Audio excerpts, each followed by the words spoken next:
আশা করি সবাই ভালো আছেন। আবারও আপনাদের সামনে উপস্থিত হয়েছি নতুন ক্লাস নিয়ে। প্রথমে বলে নিতে চাই, আমরা আমাদের এই চ্যানেলে জাতীয় বিশ্ববিদ্যালয় ভর্তি সংক্রান্ত সকল ক্লাস দিচ্ছি। তারই সাথে বিবিএ এবং এমবিএ এর সকল ইয়ারের বা সকল বর্ষের সকল বিষয়ের উপর ক্লাস দিচ্ছি। তাই আমাদের চ্যানেলের সাথেই থাকুন। চ্যানেলটি সাবস্ক্রাইব করে রাখুন এবং সাথে থাকা বেল আইকনটি ক্লিক করে রাখুন, যাতে করে পরবর্তী ভিডিওগুলো আপনারা সহজে পেতে পারেন। সো আজ আমরা অনার্স প্রথম বর্ষের হিসাব বিজ্ঞানের নীতিমালা বিষয়ের একটি অঙ্ক নিয়ে আলোচনা করব। আর আজকের এই অঙ্কটি হচ্ছে জাবেদা রিলেটেড অঙ্ক, অর্থাৎ জার্নালের অঙ্ক। আর এই জাবেদা বা জার্নালের অঙ্কগুলো হিসাব বিজ্ঞান বিভাগ এবং ফিনান্স ও ব্যাংকিং বিভাগের তৃতীয় অধ্যায়, সাথে সাথে ব্যবস্থাপনা বিভাগেরও তৃতীয় অধ্যায়ে রয়েছে। আচ্ছা, এখানে আমরা বলে নিতে চাই যে আমাদের যে চারটা বিভাগ আছে, তার মানে হচ্ছে হিসাব বিজ্ঞান, ব্যবস্থাপনা, তারপরে হচ্ছে ফিনান্স এবং মার্কেটিং।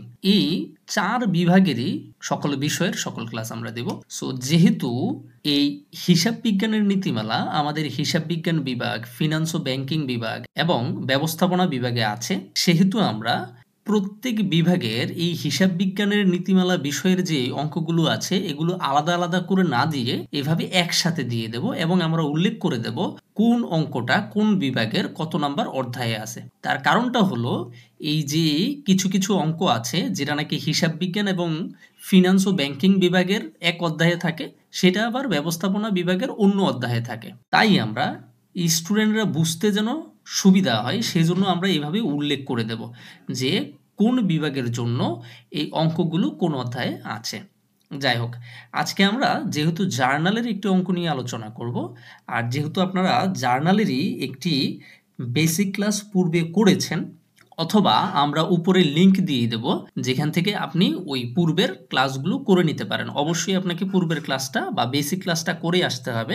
যদি বেসিক ক্লাস করে আসেন তাহলে আপনার অঙ্ক বুঝতে সুবিধা হবে, কারণ অনেকেই দেখা যায় সায়েন্স থেকে আসেন বা অনেকেই দেখা যায় কমার্সের থাকলেও দেখা যায় অনেক অঙ্ক আগে তেমন ভালো করে করেন নাই। তাই আপনাকে পূর্বের ক্লাসগুলো করে এখানে আসতে হবে। যদি পূর্বের ক্লাসগুলো করে এখানে আসেন তাহলে অঙ্কগুলো বুঝতে আপনার জন্য সুবিধা হবে, ঠিক আছে? আচ্ছা, তারপরেও আমি এখানে জাস্ট বলে নিতে চাই, যেহেতু আমরা কি করছি আজকে জাবেদার অঙ্ক করব, সেহেতু আপনাদেরকে এই নিয়মটা মাথায় রাখতে হবে। সেটা হচ্ছে সম্পদ,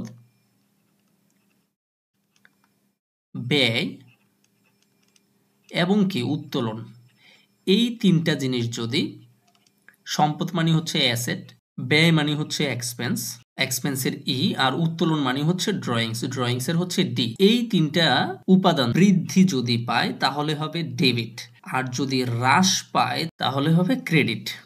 সো আমাদের মাথায় রাখতে হবে সম্পদ, ব্যয়, উত্তোলন বৃদ্ধি পেলে ডেবিট, হ্রাস পেলে ক্রেডিট। আমরা পূর্বের ক্লাসেও আলোচনা করেছি, আবারও আমরা একটু আলোচনা করে দিচ্ছি যে সম্পদ, ব্যয়, উত্তোলন যদি বৃদ্ধি পায় মানে বাড়ে তাহলে ডেবিট, আর যদি হ্রাস পায় বা কমে তাহলে কি হবে? ক্রেডিট। ফাইন, এই হচ্ছে আমাদের তিনটা। আরও তিনটা নাম আমাদেরকে এখানে মাথায় রাখতে হবে, সেটা হচ্ছে আয়, তারপরে হচ্ছে দায়, তারপরে হচ্ছে মূলধন। আয়, দায়, মূলধন, এই হচ্ছে তিনটা। এই তিনটা যদি আবার বৃদ্ধি পায় তাহলে হবে ক্রেডিট, ওইগুলার উল্টা হবে। পূর্বে যে তিনটা দেখেছিলাম সেই তিনটার উল্টা হবে এগুলো। এবং হ্রাস যদি পায় তাহলে হবে কি? ডেবিট। তাহলে কি পেলাম? আয়, দায়, মূলধন যদি বৃদ্ধি পায় তাহলে ক্রেডিট হবে, আর যদি হ্রাস পায় তাহলে কি হবে? ডেবিট হবে। এই তিনটা ছয়টা নাম, অথবা এই দুইটা নিয়ম মনে রাখতে হবে, ঠিক আছে? সো আমরা আর কথা না বাড়িয়ে সরাসরি অঙ্কে চলে যাই। আমরা যদি সরাসরি অঙ্কটার দিকে তাকাই তাহলে আমরা দেখব এই হচ্ছে আমাদের অঙ্কটা। আমাদের এই অঙ্কে কি চেয়েছে? আমাদের ইনস্ট্রাকশনে চেয়েছে জার্নালাইজ দ্য ট্রানজেকশন, মানে উপরের যেই ট্রানজেকশন বা লেনদেনগুলো আছে সেই লেনদেনগুলোর কি দিতে বলছে? জাবেদা দিতে বলছে। সো আমরা ইনস্ট্রাকশনে দেখতে পাচ্ছি যে এখানে কি দেওয়ার জন্য বলছে? জার্নাল দেওয়ার জন্য বলছে, মানে হচ্ছে জাবেদা দিতে বলছে। সো আমরা এখন অঙ্কে চলে যাব। সো আমাদের উপরে থাকবে প্রশ্নটা এবং নিচে আমরা আনসারটা নিয়ে আসবো, ঠিক আছে? এই হচ্ছে আমাদের আনসার। সো আমরা দেখতে পাচ্ছি যে এই অঙ্কটা NU BBA অনার্স পার্ট 1 2020-এ আসছে, ঠিক আছে? প্রশ্নে বলা হয়েছে during the first month of operation, মানে অপারেশনের প্রথম যে মাস আছে সেই মাস জুড়ে রফিক্স বিজনেস, রফিকের বিজনেসের যে প্রথম মাসের অপারেশন আছে সেই অপারেশনের সেই সময়টাতে দ্য ফলোয়িং ট্রানজেকশন অকার্ড, এই ট্রানজেকশন বা লেনদেনগুলো সংগঠিত হয়েছে। ফাইন। প্রথমে মে 1 বলা হয়েছে রফিক ইনভেস্টেড টাকা কত, 15,000 ক্যাশ। রফিক ব্যবসা শুরু করার জন্য কত টাকা, 15,000 টাকা ক্যাশ কি করেছে, ইনভেস্ট করেছে। সো যখন ক্যাশ ইনভেস্ট করা হয় তখন খেয়াল করে দেখেন, আমি যখন ব্যবসাটা শুরু করব, এই হচ্ছে আমাদের ব্যবসা বা দোকানটা, এখানে আমাদের কিছুই ছিল না, এখানে সব কিছুই ছিল জিরো। সব কিছু জিরো মানে হচ্ছে ক্যাশও কি ছিল, জিরো ছিল, মানে হচ্ছে নগদ টাকাও শূন্য ছিল। এখন যখন এটার মধ্যে 15,000 টাকা কি করা হলো, ইন করা হলো বা 15,000 টাকা আনা হলো, তাহলে আগে ছিল শূন্য টাকা, এখন হয়ে গেছে কত, 15,000 টাকা। অবভিয়াসলি ক্যাশ কি পেয়েছে, বৃদ্ধি পেয়েছে। আর আমরা জানি ক্যাশ হচ্ছে একটা সম্পদ। আরও বলে রাখতে চাই, আমরা এখানে উপরের দিকে একটা ক্লাসের লিংক দিয়ে দেব, সেখান থেকে বা সেই ক্লাসটা থেকে আপনি জানতে পারবেন কোনগুলো আমাদের সম্পদ, কোনগুলো আমাদের দায়, কোনগুলো আমাদের ব্যয়। ঠিক আছে, এগুলো আপনারা জানতে পারবেন। সো আমরা উপরে কর্নারে আমরা এই ভিডিওর লিঙ্কটা দিয়ে দেবো, অথবা আমরা ডিসক্রিপশনে একটা লিঙ্ক দিয়ে দেবো, সেখান থেকে আপনারা ওই ক্লাসটা দেখে নেবেন। সো আমরা জানি যে ক্যাশ আমাদের জন্য সম্পদ বা অ্যাসেট। সো আমরা দেখতে পাচ্ছি এখানে ক্যাশ প্রথমে শূন্য ছিল, কিন্তু পরবর্তীতে 15,000 টাকা আনার কারণে ক্যাশ কি হয়ে গেছে, বৃদ্ধি পেয়ে গেছে। সো ক্যাশ নামক যে সম্পদ বৃদ্ধি পেয়েছে, এই জন্য ক্যাশকে আমরা কি লিখবো, ডেবিট লিখবো। একটু আগে আমরা বলছি সম্পদ ব্যয় উত্তোলন বৃদ্ধি পেলে কি হয়, ডেবিট হয়। সো ক্যাশ যেহেতু বাড়ছে, ক্যাশ হচ্ছে সম্পদ, এই জন্য ক্যাশটাকে আমরা কি করব, ডেবিট করব। সাথে সাথে রফিক যে 15,000 টাকা ক্যাশ আনছে, এটা কি হিসেবে আনছে, ব্যবসা শুরুর দিন আনছে বা ব্যবসা শুরু করার জন্য ইনভেস্ট করা হয়েছে ব্যবসায়। সো ব্যবসা শুরুর দিন, অর্থাৎ যেদিন ব্যবসা শুরু করা হয় সেদিন যেই ক্যাশ টাকাটা আনা হয় সেটাকে আমরা কি হিসেবে ধরি, আমরা ক্যাপিটাল হিসেবে ধরি। ক্যাপিটাল মানে হচ্ছে মূলধন হিসেবে ধরি। সো আমরা জানি যে মূলধনও এখানে কি পাচ্ছে, আগে মূলধনও শূন্য ছিল, মূলধনও 15,000 টাকা হয়ে গেছে, তার মানে বৃদ্ধি পাচ্ছে। সো আমরা জানি মূলধন যখন বৃদ্ধি পায় তখন সেটা কি হয়, ক্রেডিট হয়। ওই যে আয় দায় মূলধন বৃদ্ধি পেলে কি হয়, ক্রেডিট হয়। সো আমরা তাহলে জাবেদা কি লিখতে পারি, ক্যাশ ডেবিট, এবং ক্যাপিটাল কি লিখতে পারি, ক্রেডিট। এখানে যদি আমরা রফিক লিখে দিই তাতেও কোনো সমস্যা নাই, যে রফিকের ক্যাপিটাল, ঠিক আছে। ওকে, তাহলে ক্যাশ ডেবিট এবং কি ক্যাপিটাল ক্রেডিট, এখানে আমরা কি করে লিখব, 15,000 করে লিখব। এরপরে আমাদেরকে কারণ লিখতে হবে বা ব্যাখ্যা লিখতে হবে। তাহলে এখানে কি ব্যাখ্যা লিখবো, লিখবো আমরা two record investment in business. কোথায় ইনভেস্ট করা হয়েছে, বিজনেসে ইনভেস্ট। মানে ধরেন আপনার XYZ নামে কোনো প্রতিষ্ঠান আছে, সেই প্রতিষ্ঠান শুরুর দিন আপনি এটার মধ্যে টাকা ইনভেস্ট করছেন, এটা আপনার নিজের প্রতিষ্ঠান। যখন নিজের প্রতিষ্ঠানে আপনি ইনভেস্ট করবেন তখন আপনাদেরকে লিখতে হবে ইনভেস্টমেন্ট ইন বিজনেস। কিন্তু নিজের ব্যবসায় ইনভেস্ট না করে যদি অন্য কোথাও ইনভেস্ট করি সেটার ক্ষেত্রে আবার ভিন্ন কথা, ঠিক আছে। সো এখানে আমরা কি লিখলাম, ক্যাপিটাল লিখলাম, আর এখানে লিখলাম two record investment in business, 15,000 করে লিখে দিলাম। আচ্ছা, এখানে আরও একটা জিনিস বলে রাখি, এখানে একটু ভুল হয়েছে। ভুলটা হচ্ছে এই যে জাবেদার ঘরে শুধুমাত্র এই জায়গাতে দাগ হবে, বিবরণের ঘরে দাগ হয়, এই দাগটা এখানে হবে। এই যে এখানে তারিখের ঘরেও এমন দাগটা হবে না, ঠিক আছে, আমি কেটে দিচ্ছি। আমি এই প্রথমটার জন্যই বলে দিচ্ছি, সবগুলোর ক্ষেত্রে এরকমই হবে। সাথে সাথে রেফারেন্সের ঘরেও হবে না, ডেবিট ক্রেডিটের ঘরেও এই দাগটা আসবে না। শুধুমাত্র দাগ আসবে কোথায়, এই শুধুমাত্র অ্যাকাউন্টস টাইটেল এবং এক্সপ্লেনেশন যে ঘরটা আছে সেই ঘরটাতেই আমাদের এই দাগটা আসবে। এই যে নো এন্ট্রির নিচে যে দাগটা আছে সেই দাগটার কথা, মানে হচ্ছে সবগুলোর ক্ষেত্রেই কি হবে, শুধুমাত্র এই মাঝখানের বড় ঘরটাতেই আমাদের এই দাগটা হবে। এই আশেপাশের বাঁয়ে অথবা ডানে, মানে হচ্ছে তারিখের ঘরে, রেফারেন্সের ঘরে, ডেবিট ক্রেডিটের ঘরে এই দাগটা আসবে না, এটা যেন মাথায় থাকে, ঠিক আছে। আচ্ছা, পরবর্তীতে আমরা আরও একটা লেনদেন দেখতে পাচ্ছি যেখানে বলা হয়েছে মে 2-তে hired a secretary at salary of টাকা কত, 500 পার মান্থ। এখন আপনি যদি খেয়াল করেন, আপনি একজন সেক্রেটারি কি করলেন, হায়ার করলেন, মানে হচ্ছে তাকে নতুন করে চাকরিতে রাখলেন। এখন এই যে চাকরিতে রাখলেন, কত টাকা পার মান্থ, 500 টাকা পার মান্থে তাকে চাকরিতে রাখলেন। এখন আপনি কি তাকে যেদিন হায়ার করেছেন বা যেদিন চাকরি দিয়েছেন সেদিনই কি আপনি 500 টাকা দিয়ে ফেলেছেন, না। সাধারণত আমরা যখন কর্মচারী বা কর্মকর্তা রাখি প্রতিষ্ঠানে, তখন তাকে নিয়োগ দেওয়ার পরে সে 1 মাস যখন কাজ করে দেন 1 মাস পরে যেয়ে তাকে 1 মাসের বেতন দেওয়া হয়। তাই যদি কখনো বলা হয় যে কোনো ব্যক্তিকে কি করা হয়েছে, নিয়োগ দেওয়া হয়েছে এত টাকা মাসিক বেতনে, তখন আমাদের যে জিনিসটা মাথায় রাখতে হবে যে এটা কোনো লেনদেন না, কারণ সেদিন তাকে আমি কোনো কি দিচ্ছি না, বেতন বা টাকা দিচ্ছি না। সো যেহেতু আমরা বুঝলাম যে এটা লেনদেন নয়, সেহেতু এটার কি হবে না, জাবেদা হবে না, কারণ যেটা লেনদেন সেটার জাবেদা হয়, যেটা লেনদেন নয় সেটার জাবেদা হয় না। সো এই জন্য 2 নাম্বার তারিখে দেখেন এখানে নো এন্ট্রি দেয়া আছে, এখানে এটার জন্য কোনো এন্ট্রি দেওয়া লাগবে না। 3 নম্বরে বলা হয়েছে যে মে 3 পারচেজ টাকা 750 of supplies on account from read supply company. Read নামক একটা সাপ্লাই কোম্পানি থেকে আমরা সাপ্লাইজ ক্রয় করেছি কত টাকার, 750 টাকার। খেয়াল করে দেখেন এখানে অন অ্যাকাউন্ট বলা হয়েছে। অন অ্যাকাউন্ট মানে হচ্ছে কি, ধারে ধারে আপনি কি করেছেন, আপনি সাপ্লাইজ বা মণিহারি ক্রয় করেছেন, তাই তো। সো আমরা জানি মণিহারি বা সাপ্লাইজ যখন ক্রয় করি, সাপ্লাইজ কি হয়, ডেবিট হয়। সাথে সাথে যদি নগদে ক্রয় করতাম তাহলে নগদান কি হতো, ক্রেডিট হতো। আচ্ছা, কেন সাপ্লাইজ ডেবিট হবে? সাপ্লাইজকে সাধারণত আমরা সম্পদ হিসেবে ধরি, কখনো কখনো ব্যয় হিসেবে ধরা হয়, সেটা কখন ধরা হয় পরে একটা ভিডিওতে আলোচনা করে দেব। তবে আপাতত সাপ্লাইজকে আমরা কি হিসেবে ধরি, সম্পদ হিসেবে ধরি। সো সাপ্লাইজ যখন সম্পদ হিসেবে ধরলাম এবং সাপ্লাইজ যখন ক্রয় করে আনলাম, যেহেতু এখানে পারচেজ মানে হচ্ছে ক্রয়, ক্রয় করে আনলাম, তাহলে অবভিয়াসলি সাপ্লাইজ কি পেয়েছে, বৃদ্ধি পেয়েছে। আর সাপ্লাইজ যেহেতু সম্পদ, যেহেতু এই সম্পদ বৃদ্ধি পেয়েছে, সেহেতু এটা কি হবে, ডেবিট হবে। এই জন্য সাপ্লাইজকে কি করব আমরা, ডেবিট লিখবো। 700 কত টাকা, 50 টাকা। সাথে সাথে যেহেতু অন অ্যাকাউন্ট বা ধারে ক্রয় করেছি, সেহেতু আমাদের পাওনাদার বেড়ে যাবে, কারণ যার থেকে ধারে ক্রয় করে এনেছিলাম তাকে তো টাকা দেওয়া হয় নাই, সে টাকা পায়। সো এমন যদি কেউ আমাদের কাছ থেকে টাকা পেয়ে থাকে, যাকে নাকি টাকা দিতে হবে, সে আমাদের জন্য কি, অ্যাকাউন্টস পেয়েবল, যেটাকে আমরা বাংলায় বলি পাওনাদার বা প্রদেয় হিসাব। সো অ্যাকাউন্টস পেয়েবল কি, অ্যাকাউন্টস পেয়েবল হচ্ছে দায়। কেন, আমি দায়ী, তাকে এই টাকাটা দিতে আমি বাধ্য। যেহেতু এটা আমি দিতে বাধ্য, সেহেতু এটা আমার জন্য কি, দায়। আর যেহেতু এটা দায়, আমরা জানি দায় বৃদ্ধি পেলে কি হয়, ক্রেডিট হয়। আমরা জানি দায় বৃদ্ধি পেলে কি হয়, ক্রেডিট হয়। সো আমরা ক্রেডিটে কত টাকা লিখলাম, 750 টাকা। এখন আমরা কি লিখব, এখন আমরা যেটা লিখব, two record purchase of supplies on account. আমরা কি লিপিবদ্ধ করেছি, আমরা যে ধারে সাপ্লাইজ ক্রয় করেছি, সে ধারে সাপ্লাইজ ক্রয় কি করলাম, আমরা টু রেকর্ড লিপিবদ্ধ করলাম, জাস্ট শেষ। তাহলে আমরা 3 নাম্বার যে লেনদেন ছিল সেটারও জাবেদা বুঝে গেলাম।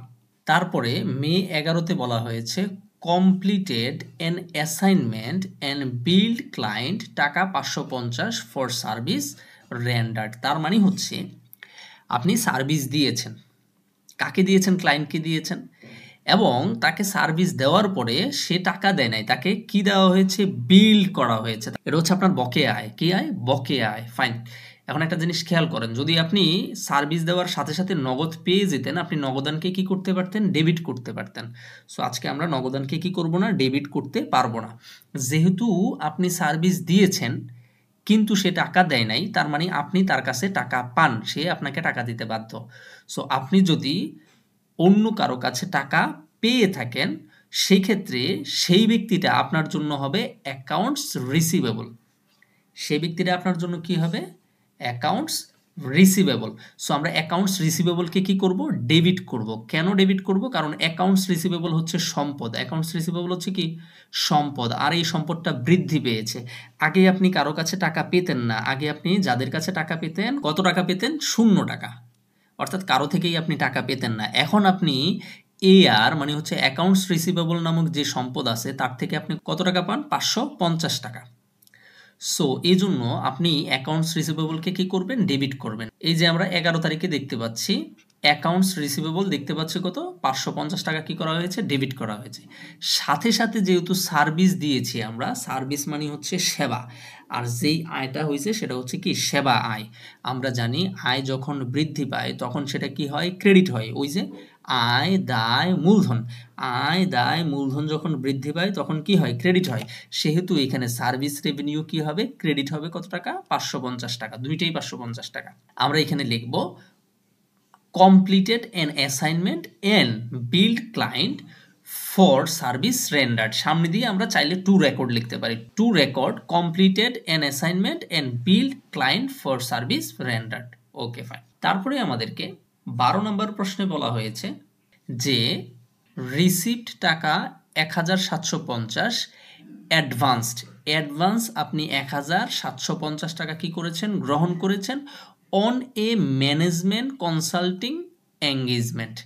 আপনি পরবর্তীতে আপনি হয়তো সেবা দিবেন বা কনসাল্ট করবেন, তাদেরকে কনসালটেশন দেবেন, তার পূর্বেই ওই কনসালটেশন দেওয়ার পূর্বেই আপনি 1750 টাকা তাদের থেকে রিসিভ করেছেন।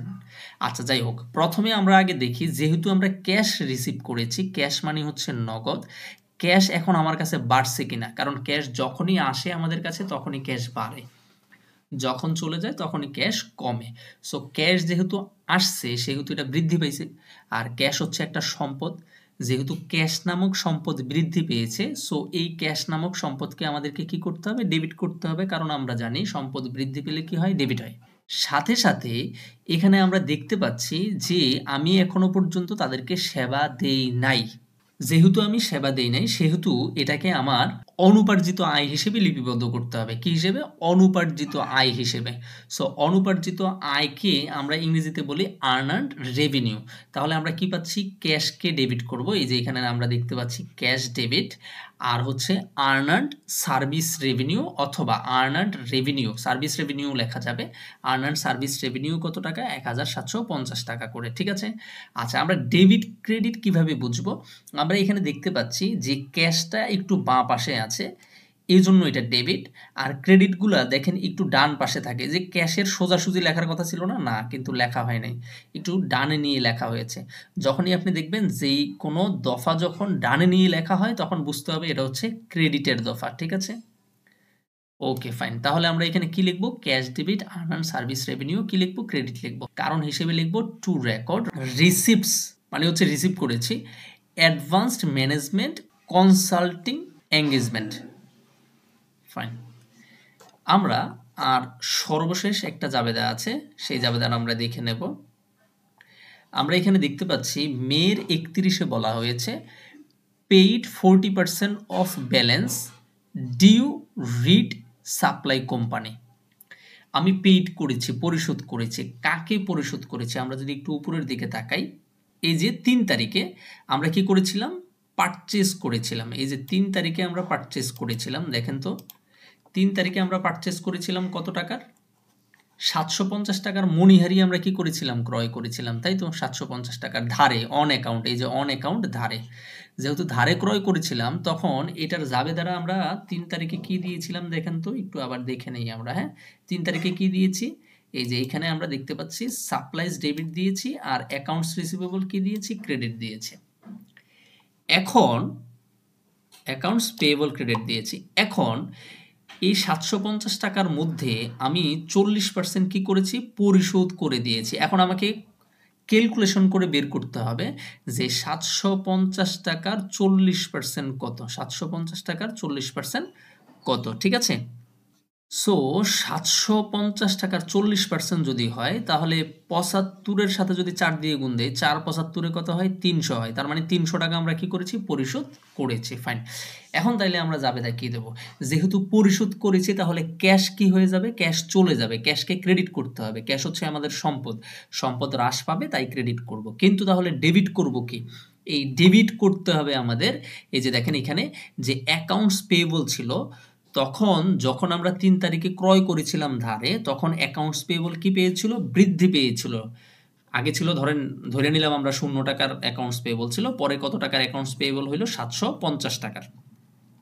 সো এখন যেহেতু আবার ৩০০ টাকা পরিশোধ করে দেব, তাইলে কি অ্যাকাউন্টস পেয়েবল ৭৫০ টাকার আর থাকবে নাকি ৪৫০ টাকার থাকবে? ৪৫০ টাকার থাকবে। সো সেহেতু এই ৩০০ টাকা দিয়ে আমাদের অ্যাকাউন্টস পেয়েবলকে কি করতে হবে? ডেবিট করতে হবে। তাহলে যদি আমরা অ্যাকাউন্টস পেয়েবলকে ৩০০ টাকা দিয়ে ডেবিট করি, তখন আবার দেখেন এখানে অ্যাকাউন্টস পেয়েবল ক্রেডিটে আছে কত? ৭৫০ টাকা। আর আমরা জানি ক্রেডিটে এবং ডেবিটে বিয়োগ হয়। বিয়োগ করলে আপনি দেখবেন অ্যাকাউন্টস পেয়েবল ক্রেডিট পাশে ৮ থেকে যাবে ৪৫০ টাকা। সো আমরা এখন যাবে দ্বারা কি দেব? অ্যাকাউন্টস পেয়েবল ডেবিট দেব। এই যে আমরা দেখতে পাচ্ছি accounts payable debit, accounts payable debit কত টাকা? ৩০০ টাকা। সাথে সাথে আমরা যেহেতু পেইড করব, অবশ্যই ক্যাশে পেইড করব, এই জন্য আমাদের ক্যাশ চলে যাবে। ক্যাশ হচ্ছে সম্পদ, যেহেতু ক্যাশ চলে যাবে বা কমে যাবে, তখন আমাদেরকে ক্যাশকে কি করতে হবে? ক্রেডিট করতে হবে। আমরা ক্রেডিট করে দিলাম ৩০০ টাকা। আর এখানে লিখে রাখলাম to record paid 40% of balance due Reed supply company. এই যে রিড সাপ্লাই কোম্পানির যে ডিউ ছিল, কত টাকা ডিউ ছিল? ৭৫০ টাকা। এই ৭৫০ টাকা ডিউর কত পার্সেন্ট পরিশোধ হয়েছে? ৪০% পেইড করা হয়েছে। আর এই পেইড বা প্রদানটাকেই আমরা কি করেছি? টু রেকর্ড, লিপিবদ্ধ করেছি। সো আমরা এখানে সম্পূর্ণ উত্তরটা একসাথে দেখে নিচ্ছি। আমাদের এখানে মের ১ তারিখ থেকে শুরু করে মের ৩১ তারিখ পর্যন্ত যে লেনদেনগুলো দেয়া ছিল, সবগুলো লেনদেনের জাবেদা হচ্ছে এইটা, ঠিক আছে? আর প্রশ্নটা ছিল, আমরা প্রশ্নটাও একটু দেখে নেই। এ হচ্ছে আমাদের উত্তরটা ছিল, আর প্রশ্নটা হচ্ছে এটা, ঠিক আছে? আশা করি বুঝতে পেরেছেন। তারপরেও যদি কারো কোনো সমস্যা থাকে, বুঝতে না পারেন, তাহলে অবশ্যই আমাদেরকে কমেন্টের মাধ্যমে জানাবেন। আমরা আপনাদের কমেন্টের উত্তর দেওয়ার চেষ্টা করব, অবশ্যই বুঝিয়ে দেওয়ার চেষ্টা করব, এবং কি এর পরবর্তীতে আরও কয়েকটি জাবেদার ক্লাস আমরা করব। সো আমাদের চ্যানেলের সাথেই থাকুন। অন্য কোনো দিন অন্য কোনো ক্লাসে আপনাদের সাথে আবারও দেখা হবে। ততক্ষণ পর্যন্ত সবাই সুস্থ থাকুন, ভালো থাকুন। ধন্যবাদ।